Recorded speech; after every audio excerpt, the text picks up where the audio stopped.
Bonjour et bienvenue à la Minute Tech. L'objectif de la Minute Tech est de vous informer sur des concepts ou fonctionnalités des applications métiers de Microsoft au travers d'une démonstration dans un format très court.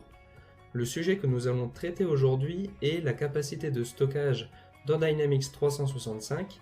Nous allons voir et comparer justement l'ancien modèle avec le nouveau, comprendre les limites, qu'est-ce qui va se passer quand vous êtes en surcapacité.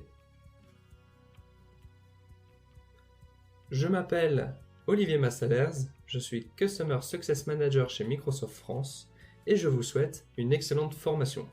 J'espère que vous êtes prêts, allons-y. Donc comparons déjà avec l'ancien modèle. L'ancien modèle, nous avions justement une licence qui permettait de rajouter de la base de données supplémentaire et donc on ne faisait pas de distinguo sur quel type de données on avait à l'intérieur. On pouvait avoir de la métadonnée, de la donnée, des fichiers, des logs, peu importe. Dans le nouveau modèle, nous avons justement apporté de la granularité sur les typologies de données qu'on va retrouver dans mon Common Data Service.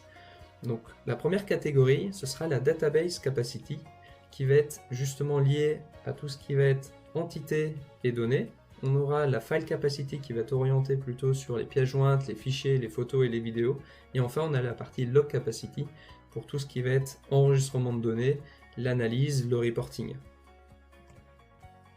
Dans l'ancien modèle, donc comme vous le voyez sur ce tableau comparatif, dans l'ancien modèle, on avait un stockage par défaut par tenant de 10 gigabits. On a exactement la même chose dans le nouveau modèle. Tous les 20 utilisateurs en full license avaient droit à 5 gigabits. Là, la petite nuance, la petite subtilité va être qu'à chaque utilisateur en licence Enterprise, on va rajouter 250 mégabits dans votre base de données au niveau de la Database Capacity. Ce que vous voyez également, c'est que dans la partie du nouveau modèle, on a aussi la partie File Capacity de 20 gigabits et tous les utilisateurs, à chaque nouvel utilisateur, on va rajouter 2 gigabits en plus dans cette catégorie-là et enfin on a 2 gigabits de Log Capacity. Dans l'ancien modèle, vous aviez la possibilité d'acheter des licences supplémentaires pour des instances de non-production et des instances de production.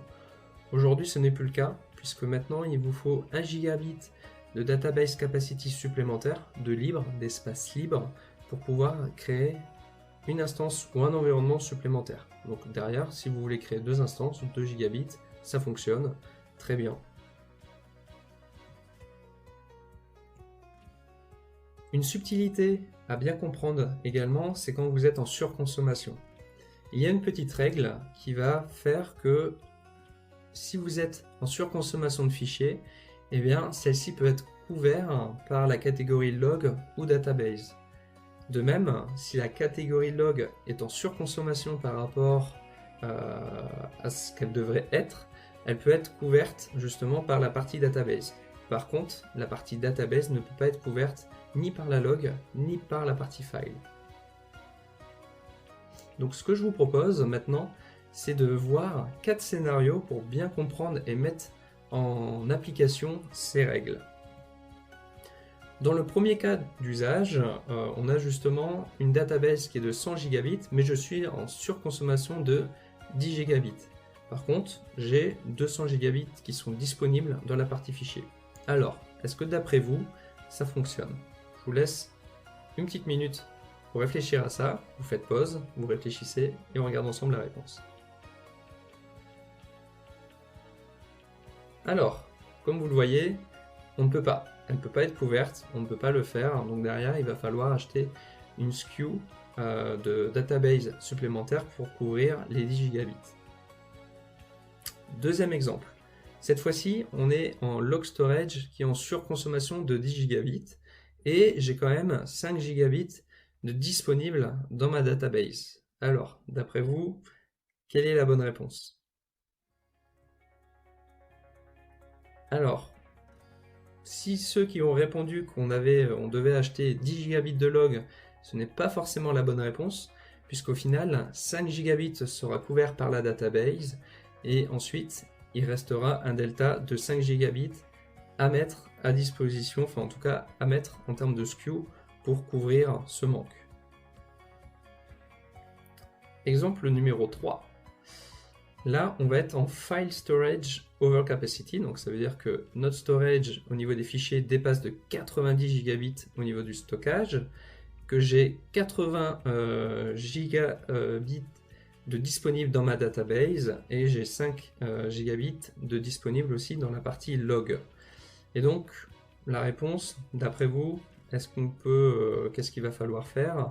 Et bien là, on voit qu'on a 5 gigabits de fichiers qui, justement, est manquant par rapport à tout ce qu'on peut couvrir. Donc 80 gigas sera couvert par la database et 5 gigas par la partie log. Enfin, dernier cas d'usage. Donc là, on est sur une consommation qui est correcte au niveau de la database parce qu'on a 20 gigabits de disponible. Au niveau des logs, là, on voit qu'on surconsomme de 10 gigabits. Et au niveau des fichiers, là, je suis bon parce qu'il me reste la moitié de disponible. Alors, est-ce que cette conception peut fonctionner? Vous n'aurez pas de souci avec cette conception? Et la réponse est oui, puisque justement, ces 10 gigabits de surconsommation des logs va être couverte par la partie database. Maintenant, la question qu'on va se poser, c'est si je rentre dans cette situation où je suis en surconsommation, que se passe-t-il? Eh bien, nous allons justement bloquer certaines possibilités aux administrateurs, donc c'est-à-dire qu'il ne sera plus possible d'ajouter de la database et d'ajouter justement des environnements, de copier vos environnements ou de restaurer vos backups. Donc vous comprenez que derrière, il y a un impact assez important et c'est pour ça qu'il est vraiment important pour vous de bien gérer, de bien monitorer cette utilisation de vos stockages de données. Pour cela, appuyez-vous de la Power Platform Admin Center. À l'intérieur, vous avez justement tous les outils d'administration pour gérer votre capacité de stockage et une vision aussi avec tous les détails de vos environnements. Que va-t-on retrouver dans chacune des catégories, que ce soit file, log ou database? Sur la partie file, ça va être les pièces jointes, ça va être les notes, ça va être justement toutes les entités custom ou out of the box qui contiennent du fichier ou de l'image, et ça va être également les entités qui vont être utilisées dans l'application Insight. Dans la partie log, vous avez également la partie audit base, plugin trace log base, et dans la partie database, ce sont justement toutes les autres entités qui sont comptées dans votre base de données. Un point important à souligner, c'est que c'est la somme de tous les types, votre stockage dans tous les environnements dans votre tenant qui sera compté, qui sera calculé pour connaître cette taille maximum. Ici, vous voyez justement l'usage de chacune des environnements. Et ce qui est encore une fois important et clair à retenir, c'est que vous devez connaître sur le bout des doigts votre taille de la base de données, de vos fichiers et de vos logs, et de faire également tout un travail sur vos besoins futurs. N'oubliez pas un point, c'est que derrière, par rapport à cette stratégie de stockage, vous avez aussi votre stratégie ALM, donc d'Application Lifecycle Management, qui va vous permettre au final de bien définir votre besoin de stockage entre la phase de développement jusqu'à votre phase de production. Donc derrière, en fonction des différentes phases de test, par exemple, veuillez bien vérifier que vous êtes en adéquation avec le stockage dont vous avez besoin. Ensuite, n'oubliez pas, on a des petits tips dans la partie setting de Dynamics. Par exemple, vous pouvez diminuer la taille des pièces jointes, comme ça impactera moins le stockage de votre environnement. Et enfin, il y a aussi les politiques de rétention. Qu'est-ce que vous faites de la donnée et combien de temps vous souhaitez la garder? Donc nous, on a des règles, par exemple sur les comptes, on va les garder indéfiniment. Sur les contacts, si le contact a été inactif pendant 5 ans, ensuite on va le supprimer. Au niveau des leads, pareil, on va la garder 1 an si ce lead est perdu, et on va la garder 3 ans si ce lead est gagné. Enfin, pour les incidents, on va les garder 3 ans à la fermeture de l'incident. Donc derrière, supprimer, ça ne veut pas dire supprimer définitivement, ça peut vouloir dire aussi de le mettre ailleurs au niveau du CRM. Donc pas forcément dans le CRM, mais plutôt ailleurs. si vous êtes en surcapacité au niveau de votre stockage ou si vous prévoyez justement d'ouvrir des nouvelles instances de test et que derrière vous n'avez pas la base de données nécessaire, je vous mets ici les 3 licences qui vous permettront justement de être en adéquation et de ne pas avoir justement ces blocages que je vous ai expliqué précédemment. Donc on a la file capacity, la log capacity et la database capacity. Merci pour ce visionnage de cette Minute Tech. J'espère que maintenant vous en savez un peu plus sur le nouveau modèle de stockage, que vous avez toutes les clés en main pour mieux gérer votre stockage.